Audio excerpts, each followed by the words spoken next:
बात कर रहे हैं हम लोग एको की, ठीक है। ये इको नहीं है, पता लगे वो किडनैपिंग बैंड की इको की बात करो, इट्स एन एको, ठीक है। Echo the repetition of sound caused by the reflection of the sound wave, ठीक है। अब मान लो मैंने यहां से आवाज लगाई हेलो, उधर से आवाज आई हेलो, कोई और नहीं बोल रहा, मेरी आवाज ही रिफ्लेक्ट होकर वापस आ रही है। नॉर्मली ऐसा नहीं आप लोगों को देखने के लिए मिलता। आप छत पे जाओ, ठीक है, जिस दिन किसी जगह पे गाने बज रहे हो, आप फील करोगे दो जगह एक ही गाने बज रहे हैं। Let me repeat my self, दो जगह एक ही गाना बज रहा है, और 1 सेकेंड 2 सेकेंड या 3 सेकेंड के गैप के अंदर एक लेफ्ट में बज रहा है और एक राइट में, एक्चुअली एक ही जगह बज रहा है, ठीक है। वहां से साउंड वेव जाके कहीं जाके टकरा के फिर मेरे वॉइस कान में आ रही है, इसलिए मुझे 2 बार सुनाई दे रहा है। इसको बोलते हैं एको, ठीक है। और ये एको हम लोग माउंटेन्स पे भी फील कर सकते हैं, ठीक है। माउंटेन्स पे जाते आवाजें मारते हैं हेलो हेलो, धीरे धीरे कम होती जाती है, ठीक है ना। तो कहता है an echo is the simply a reflected sound. Echo भी बहुत ज्यादा मतलब भूत भूत नहीं है बैठा हुआ माउंटेन में छुप के बैठा हुआ, ठीक है ना, तो वो हमारी ही रिफ्लेक्शन ऑफ साउंड है, उसमें कोई बड़ी बात नहीं है।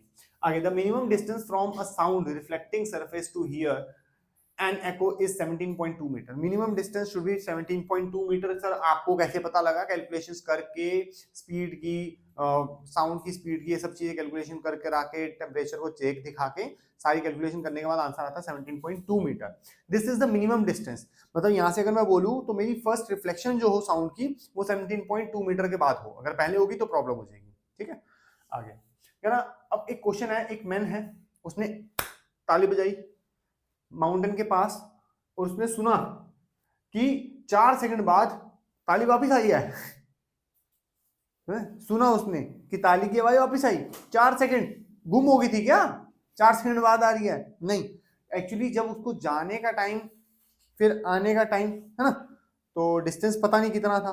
कहते हैं if the speed of sound under these condition is 330 metre per second, calculate the distance of the mountain from the man. जरा हम लोगों को अब क्या कैलकुलेट करना है? डिस्टेंस कैलकुलेट करना है, माउंटेन से कितना दूर था वो इंसान। कैसे करना है इसको? हमारे पास स्पीड ऑफ साउंड दे रखी है, ठीक है, v is equal to 330 metre per second, time दे रखा है 4 सेकेंड्स, ठीक है। समझ गया मैं आपकी बात जो कहना चाह रहे हो। यहां से निकली आवाज, ठीक है, गई, पहाड़ से टकराई और वापस आई, ठीक है। अब डिस्टेंस इन्होंने ये पूछा यहां से लेकर यहां तक का क्या डिस्टेंस होगा, लेकिन जो टाइम है वो आने और जाने का टाइम है। तो इसका मतलब अगर हम लोग 4 सेकंड देखें तो 4 सेकंड में से 2 सेकंड जाने के लगे होंगे और 2 सेकंड आने के। क्यों? क्योंकि जो कह सकते हैं स्पीड ऑफ साउंड है वो तो सेम ही है, ठीक है। तो टाइम हम लोग क्या ले लेते हैं? 2 सेकंड, ठीक है। अब क्या निकालना है? डिस्टेंस निकालना है। डिस्टेंस मतलब डिस्टेंस सर, और क्या होता है? v is equal to distance upon time, ठीक है। वेलोसिटी कितना है? 330, distance I don't know, time कितना हुआ 2, इसको ऊपर भेजेंगे 660 metre is equal to the distance, ठीक है, between that man and the mountain. खत्म, सिंपल है, ठीक है। इसके आगे हम लोग बात करते हैं रिवर्बरेशन की, और वो क्या होता है उसको आगे फटाफट से देखते हैं। तो रिवर्बरेशन की हम लोग बात करते हैं, the persistence of sound wave in a big hall due to repeated reflection from the wall, ceiling and the floor of the hall. समझते हैं इस बात को। आप लोग कभी किसी मॉल में गए हो? मॉल, मॉल क्या होता है समझ आती है? हाँ, ऐसी जगह जहाँ पे लोग शॉपिंग करते हैं। मुझे उसकी फुल फॉर्म तो नहीं पता कि मॉल की फुल फॉर्म क्या होती है, वैसे होती है कुछ। तो अब उसका मतलब क्या है? वहाँ पे बहुत सारे लोग हैं, एक समय पे 2-3 हजार लोग हैं, ठीक है, अपनी अपनी बातें मार रहे हैं, ऑब्वियसली एक दूसरे से थोड़ा बात कर रहे हैं, अपनी अपनी कर रहे हैं। तो इतना ज्यादा जब डिस्टर्बेंस, इतनी ज्यादा जब साउंड प्रोड्यूस होगी, तो वो साउंड प्रोड्यूस जो होगी मतलब एक नॉइज प्रोड्यूस करेगी, वो साउंड तो होगी नहीं, वो क्या होगी? नॉइज होगी। अब इस नॉइज को कम करने के लिए आप अगर देखो तो मॉल्स के एकदम सीलिंग पे कुछ साउंड एब्जॉर्बर्स लगे हुए होते हैं, ठीक है। साउंड एब्जॉर्बर का एक ही काम होता है, नॉर्मल सी बात है। साउंड,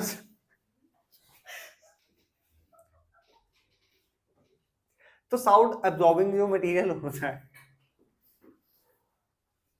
इसके एग्जांपल अगर हम लोग देखें तो sofa, carpets, curtains,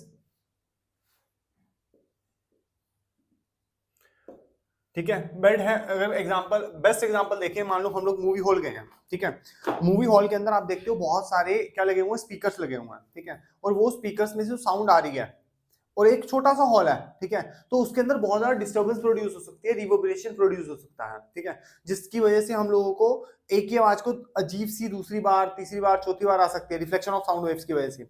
now the problem is कि हम उस साउंड वेव को अब्सॉर्ब कैसे करवाएं। अगर आप ध्यान से देखो, जैसे हम मूवी हॉल के अंदर एंटर करते हैं, मान लो लाइट जला के जा रहे हैं हम लोग, अपनी खुद की टॉर्च जला के जा रहे हैं, तो वहां देखेंगे कि पीछे भी कारपेट है, लेफ्ट में भी कारपेट है, राइट में भी कारपेट है, ऊपर भी कारपेट है, नीचे भी कारपेट है, सोफा सेट्स लगा रखे हैं, इंसान खुद भी गए हुए हैं उसके अंदर। तो वो सब चीजें किस लिए हैं? सो दैट जो साउंड है वो रिफ्लेक्शन ना कर सके, ठीक है। सिमिलरली वो ब्लैक कलर के होते हैं, वो पोरस होते हैं, ठीक है, कारपेट्स पोरस होते हैं। ये सब चीजें क्यों लगा रखी उन्होंने? सो दैट जो साउंड है वो रिफ्लेक्ट ना कर सके। इसकी जगह वो टाइल्स लगा देते अच्छी अच्छी चमकने वाली, नहीं लगाते। क्यों? चमकेगी, एक तो साउंड, एक तो लाइट प्रोड्यूस करेगी, मल्टीपल रिफ्लेक्शंस आएंगी उससे, और सेकेंडली स्मूथ होगी तो उसके अंदर साउंड रिफ्लेक्शन करेगी।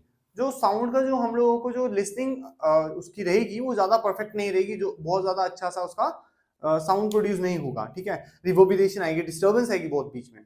तो इसीलिए साउंड एब्जॉर्बर्स लगा सकते हैं हम लोग उसके अंदर। बहुत सारे मॉल्स होते हैं जिसकी छत के ऊपर साउंड एब्जॉर्बर लगे हुए होते हैं, ठीक है, इस ऐसे पर्टिकुलर मटेरियल से वो लोग बने हुए होते हैं जो साउंड को इजीली एब्जॉर्ब कर लें, ठीक है। अच्छा जी, अब क्या लिखते हैं नीचे इन्होंने, अब ध्यान समझना, if the reverberation is too long, अगर रिवर्बरेशन बहुत लॉन्ग है, then the sound become blurred, distorted and confusing due to overlapping of different sounds, ठीक है। अगर ये बहुत समय के लिए आ रही है, जा रही है, ऐसे करके बहुत सारी साउंड निकलती जा रही है और पहली वाली घूम रही है इधर उधर, तो ना ही अब जो मैं बोल रहा हूँ वो सुनाई देगी, ना उसके बाद वाली, ना उससे पहले वाली, ठीक है। तो अभी भी इस रूम के अंदर अगर देखो तो मेरे बोलने के बहुत सेकंड के बाद भी साउंड गूंज रही है, ठीक है। इससे बचने के लिए अगर आप लोग नहीं होते तो मैं यहाँ रिकॉर्डिंग बिल्कुल नहीं कर सकता, समझ रहे हो। आप लोग यहाँ खड़े हैं, बैठे हैं, तो आप लोग भी कुछ साउंड एब्जॉर्ब कर रहे हैं। जितना बड़ा बैच होगा उतनी ज्यादा साउंड एब्जॉर्बिंग अच्छी होगी, ठीक है। कोई यहाँ पे रिवर्बरेशन नहीं होगी, फील कर रहे हो मेरे बोलने के बाद भी यहाँ पे कोई चीज गूंज रही है आवाज मेरी। और अगर ये आवाज बहुत ज्यादा गूंजती होती तो बहुत ज्यादा प्रॉब्लम क्रिएट कर सकती है। That is why we are using other in that case we have to use some sound absorbers, ठीक है, like curtains, like something else, like carpets, ठीक है। यहाँ पे चेयर्स को उठा के, प्लास्टिक की चेयर्स को उठा के हम लोग सोफास लगवाते हैं, रिक्लाइनर्स लगवाते हैं, so that the sound get absorb, ठीक है। हाँ, इतना महंगा खर्चा थोड़ा करने लगेंगे। अच्छा, एक छोटी सी चीज इसी टॉपिक के साथ, the frequency of range of human in, मतलब फ्रीक्वेंसी रेंज जो होती है हियरिंग की, सुनने की, वो क्या हो सकती है? 20 हर्ट्ज से लेकर 20,000 हर्ट्ज हो सकती है। अगर आप बोलो कि इस समय सर आपकी कितनी है, मेरी कितनी है, तो ये वेरी करती है। जैसे जैसे एज बढ़ती जाती है, ह्यूमन जो हियरिंग रेंज है वो छोटी होती रहती है, ठीक है। अगर मैं बोलूँ तो इस समय मेरे को 20 हर्ट्ज का नहीं सुनाई देगा, हो सकता है नहीं सुनाई दे रहा, मुझे 22 का भी दे रहा, मैं 25 का शायद दे रहा हूँ, ठीक है। तो 20 से लेकर 25 वाला मुझे नहीं सुनाई दे रहा। हियरिंग जो होती है हमारी, धीरे धीरे धीरे धीरे over a period of time, जैसे जैसे लाइफ निकलती रहती है, थोड़ी रेंज कम होती जाती है, ठीक है ना। तो इसको देखते हैं। अच्छा, एक छोटी सी बात और, अगर 20 हर्ट्ज से नीचे की बात करें तो उसे इंफ्रासोनिक बोलते हैं, पता है।